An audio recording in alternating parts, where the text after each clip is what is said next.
A couple months ago, I made a video addressing the concerns of Pixar and Elemental's release, and it's actually sad to say that things actually look much worse from here on out. Because at this point, it has been recently announced that Pixar has made some layoffs, which include the director of Lightyear and the producer who actually saved Toy Story 2, letting go the biggest layoffs they've ever had since the release of The Good Dinosaur, which is not good at all. And this is also coming off the year of massive layoffs across Disney after they decided to bring Iger back and the consistent failure they have been experiencing throughout the past few years, where the release of Elemental is inching closer and closer and also isn't looking quite as good as Pixar should expect. Because recently, the movie actually premiered at the Cannes Film Festival and it wasn't well received. Granted, it is still way too early to judge for us as public audiences even now, where I feel like I'm warming up to some of the charm that the movie has to offer, but the film's box office tracking also does not look good either, piling on another problem that Pixar is experiencing these days. One that actually sort of starts with Lightyear being their grand return to theaters before that turned out to be a complete failure. But the reason I am making this video is to address this head-on of Disney's overall problem that they are doing to Pixar, one that is making them suffer in animation and storytelling that we didn't expect when once again other studios like Sony are making big movies in their animation to get to the next level. Because when we look at Pixar, we think of the studio that did change animation that we see today, in the cases of 3D that affected the course that DreamWorks was going to go, and eventually Disney themselves that they have produced wonderful, fantastic stories in the 3D realm. But also, because of that, it can be said that it is Pixar's fault that traditional animation has gone out of the picture for most of these studios. No one as of this recording has dared to actually return to that in American film studios, and the only thing that they are willing to do is to make live action remakes, where now we all know it's not just Disney doing it anymore, it's also Universal with their own DreamWorks movies. I mean, another thing to add is just at the very least there hasn't been any live action remakes of Pixar films because they put elements in their films that can't be remade in that form,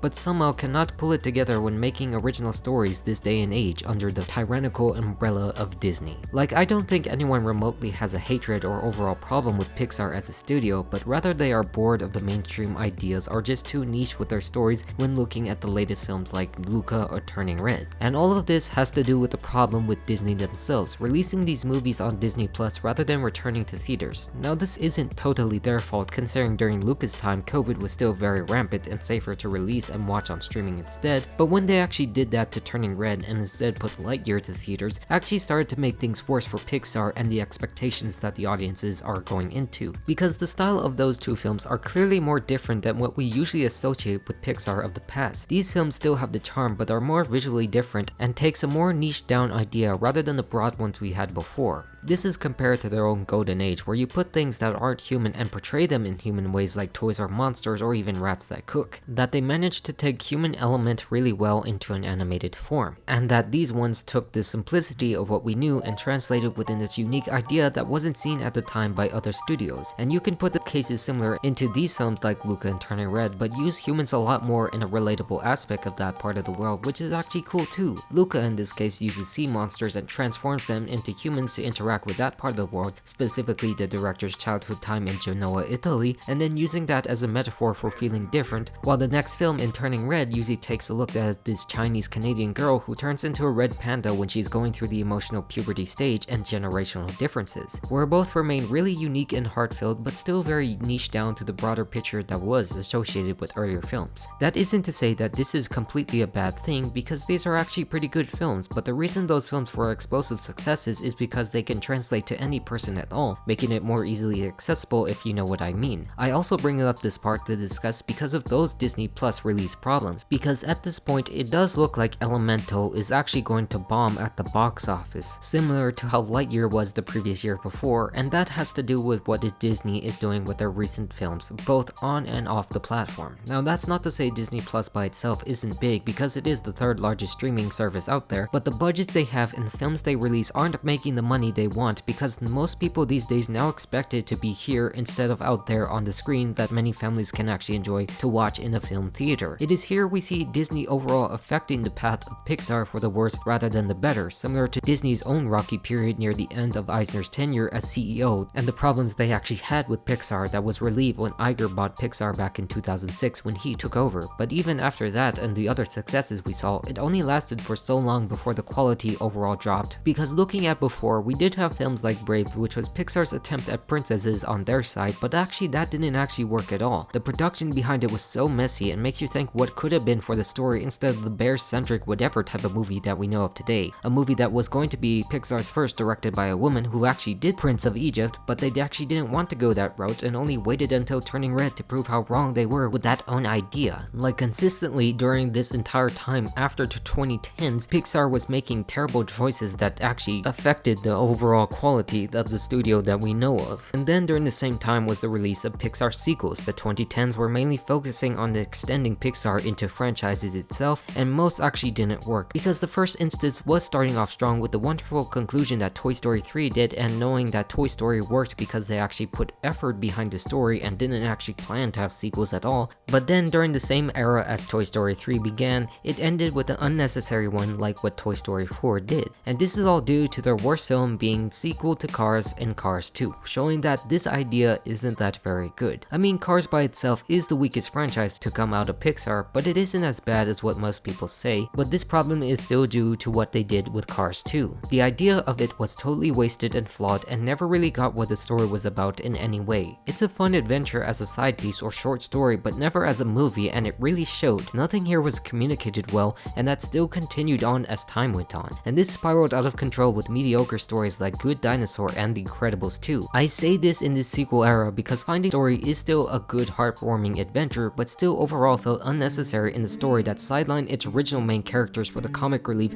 as the main for the same exact story that we saw in Finding Nemo. Not great, but not terrible at all. Because they still did release classics in the same time frame like Coco, but was too focused on these consistent release of sequels that came out a long time after their original films. Each of these films are not fully focused on the characters or its overall stories like I have explained in The Incredibles 2, because it's more focused towards its main message that feels a bit more shallow since they aren't taking them to places that they've already charted from in the very first film. It just doesn't feel very necessary overall in the plot. The more I think about it from my first video, the more apparent it has become that Disney as their parent company is harming them as a creative film studio. Yes, they might help to distribute the earlier films, but that was still on them, and nowadays it's directly under the umbrella of Disney, which contributes to the hard times they face now as a company in trying to tell creative stories, which they cannot. They have pushed them into this safer territory with the rest of their own company, which has sort of affected the output of stories like I have seen in Onward and so forth. And if the concerns of The Good Dinosaur remain, then it will still translate over into something like Elemental because it is directed by the same very person. Not that I think he's bad, but it's just overall feeling that they have been very lackluster in the public reception, and that we cannot expect it to be a great masterpiece when it does come out. Because even though they prove us wrong with the reception of Toy Story 4, we still have to mention time and time again that it isn't a good story for the franchise overall. That sometimes you have to live with that things cannot continue, but that is not the case when Inside Out is also getting a sequel and Toy Story is yet again in the 5th film. That despite box office success of each sequel, it still doesn't mean it's a good story overall. Thinking back on how the original Incredibles aged really well when you grow up, while its sequel really doesn't when you think about the very details involved in the film. Because that's another element they need to remember, the fact that still remains that older Pixar is superior because it still connects with the adults in its story and mature messages, and not just the nostalgia from your youth. Because sometimes the layers to a film that Pixar had was that it can capture something for adults as well as kids at the very same time, that the story can fit your life at any age no matter who you are or what you did, and you cannot say that for any of these sequels I mentioned, especially Cars 2 because it sucks. I mean, these films still are enjoyable to the surface for its charm and continuation and upgrades it makes to the original film in animation and continuing that, but having a side-by-side comparison shows that they lack the sort of charm from before in every single way. We have just reached a certain point where Disney's overusage of 3D in this era in their own content and everyone else to a certain degree has limited the potential of Pixar from the powerhouse it once was. That their own refusal to use 2D again has caused them overall to become safe and uninnovative, where people stop caring about these very stories. Like if you go back to Onward, you sort of get this feeling like it could have been something that Disney produced on their own, a modern fairy tale in 3D that looks like something modern Walt Disney Animation would produce on their own, and you can really see that. It doesn't mean it was bad because I've made it clear it is a good story and still has Pixar charm to it, but lacks overall for the actual feeling you have with Pixar and the original separation that we've made before between Disney and Pixar themselves. And Disney themselves, by doing this, has also made them suffer in their own studio. Their own sequels suffer from the main problems that this Pixar one has, but to a worse degree because unlike unlike them, they have never made a great sequel at all, and I really mean that. And then you go back to the present day concerns of films like Wish, and it adds on to another problem of how far they're willing to take their stories or animation anymore. I'm not saying overall it makes it bad, because it can still work with a good story, but you have to constantly bring up the success and changes that films like Spider-Verse has provided, where not only are they able to create different and unique animation for its film,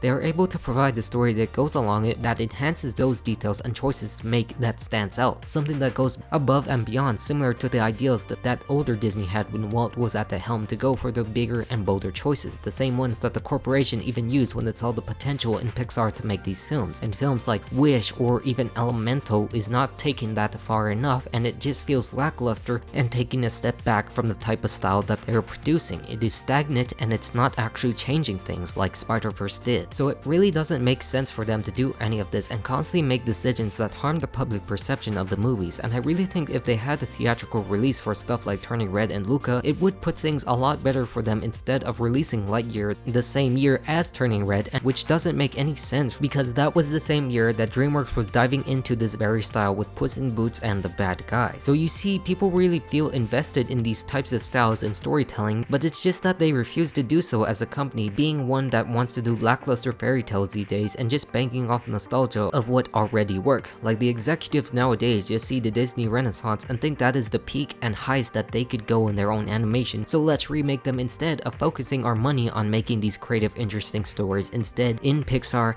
and others that actually need it most. Instead of doing something for that like Pixar, let's just slap a familiar IP onto the newest project, hence things like Lightyear appearing instead. And I do feel sad for the fact that they had to let the director of this film go from Pixar, because this film doesn't feel like a decision of their own. It really feels like a Disney decision themselves to continue riding off of the Toy Story name instead of making a film to be whatever they really needed to be. Like I have said numerous times with its characters and villain, that it really doesn't make sense because you have something established from previous films that is far more different than what you have presented here and making people more confused on the topic and the world that it is part of. It didn't help to convince people that you were watching a movie within a universe that came from a movie, because that also didn't feel like that helped out to make the decisions they make otherwise in those universes. It just feels overall lacking any substance because of the fact and the realistic approach to animation that the movie was trying to go for, considering it is a film within a film and not actually widely different or taking things above the edge like Turning Red did earlier that same year. Releasing something like Lightyear was never a good idea for them to begin with in terms of storytelling, and it really does suck. And of course, if they had released Turning Red in that same time frame instead to switch it up, then that film actually would have succeeded a lot more than they would have thought. The only one to work out in this advantage within the Disney era besides Toy Story in sequel or prequel content was in fact Monsters University, because they still had a great message compared to the rest of their sequels and Lightyear, but still never fully satisfied because they decided to ride off the peak of their 2000s era of films instead of doing something new. And then this has to go back with the concerns of Elemental being the same familiar story, different animation wise, but you still sort of have this notion of the been there done that attitude with the familial Romeo and Juliet story that has been presented to us by the trailers. Granted, at this time it is before its release, where I have warmed up to the ideas that the film is presenting, knowing I cannot judge a film that hasn't been released yet,